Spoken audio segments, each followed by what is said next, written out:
মৌলভীবাজারের কমলগঞ্জের মাধবপুর ও আদমপুরের দেশের সর্ববৃহৎ জাঁকজমকপূর্ণ মহারাস লীলা রাখাল নৃত্য শুরু হয়েছে।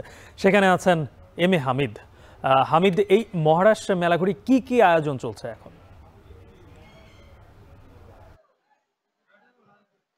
গালিব, আপনাকে যদি জানিয়ে রাখতে চাই সেটা হচ্ছে যে আদমপুরের চলছে এবছর 40তম রাস উৎসব এবং মাধবপুরে 183তম রাস উৎসব। রাস উৎসবকে ঘিরে প্রায় 1 মাস আগে থেকেই কিন্তু মণিপুরি পাড়ায় পাড়ায় উৎসবের আমেজ বিরাজ করে এবং আজকে মহা রাসলীলা এবং মহারাসলীলার প্রথম পর্ব হচ্ছে রাখাল নৃত্য বা গুষ্ঠলীলা। সেটা দুপুর 12টা থেকে শুরু হয়েছে এবং প্রথমে মণ্ডপে ছিল, এখন সেটা বাইরে চলে এসেছে এবং বাইরে মাঠে কিন্তু 3টি ভাগে বিভক্ত হয়ে জুড়া মণ্ডপ বলে সেখানে তারা নৃত্য করছেন এবং এটা সন্ধ্যা পর্যন্ত অর্থাৎ গুদুলি লগ্ন পর্যন্ত এই রাখাল নৃত্য চলবে এবং এই রাখাল নৃত্য শেষ হওয়ার পরে রাত্রে 12টা থেকে শুরু হবে মূল রাসলীলা, যেটা চলবে সকাল পর্যন্ত অর্থাৎ ভোর রাত পর্যন্ত। এই রাসকে ঘিরে এলাকায় উৎসবের আমেজ বিরাজ করছে। আমি কথা বলেছিলাম রাশের সাধারণ সম্পাদক শ্যামাকান্ত সিংহের সাথে।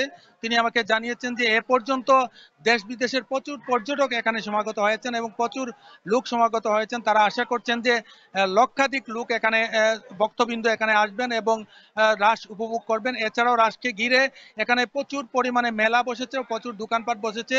যে দোকানপাটগুলোতে সেখানে দেখা যাচ্ছে যে এখানে যারা দোকান দিয়েছেন তাদের সাথে কথা বলেছিলাম, তারা জানিয়েছেন যে আজকে এবং আগামীকাল পর্যন্ত তাদের বিক্রি হবে প্রায় 15 থেকে 20 লক্ষ টাকা। এবং এছাড়াও আমি কথা বলেছিলাম উপজেলা নির্বাহী কর্মকর্তা মাখন চন্দ্র সূত্রধরের সাথে। তিনি বলেছেন যে আইন শৃঙ্খলা বাহিনী সেখানে কাজ করছে, র্যাব, পুলিশ এবং সেনাবাহিনীর লোকজন সেখানে কাজ করছে এবং তারা অত্যন্ত সুচারুভাবে সেটা শেষ করার পক্ষে রয়েছেন এবং সে উপলক্ষেই তারা কাজ করে যাচ্ছেন। এবং এখানে দেখতেই পাচ্ছেন উৎসবমুখর পরিবেশ বিরাজ করছে এবং দেশি বিদেশে বিভিন্ন পর্যটক এসেছেন। এই ছিল আমার কাছে মাধবপুরের রাস নৃত্য থেকে সবশেষ। গালিব।